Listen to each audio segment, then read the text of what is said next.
आणि आता दिवसभरातल्या महत्त्वाच्या टॉप 9 आपण बातम्या बघूया।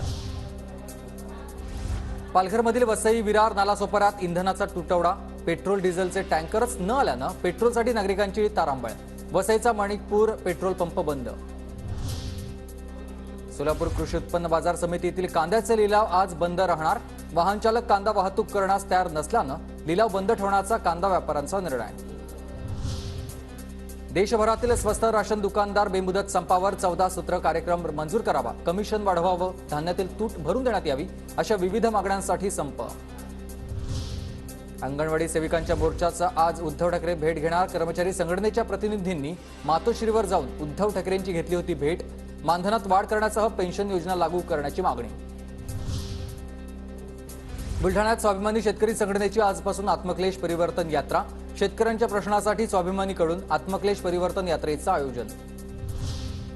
राष्ट्रवादी आमदार पात्रता प्रकरणी विधानसभा अध्यक्ष उद्या सुनावणी घेणार।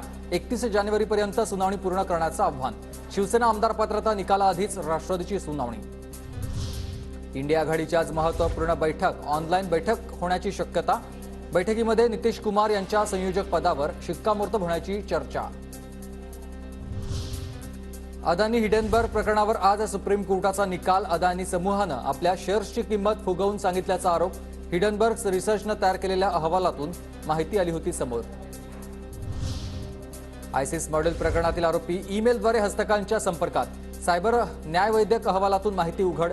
6 आरोपींविरोधात एनआयएकडून 4000 पानांचं आरोपपत्र दाखल।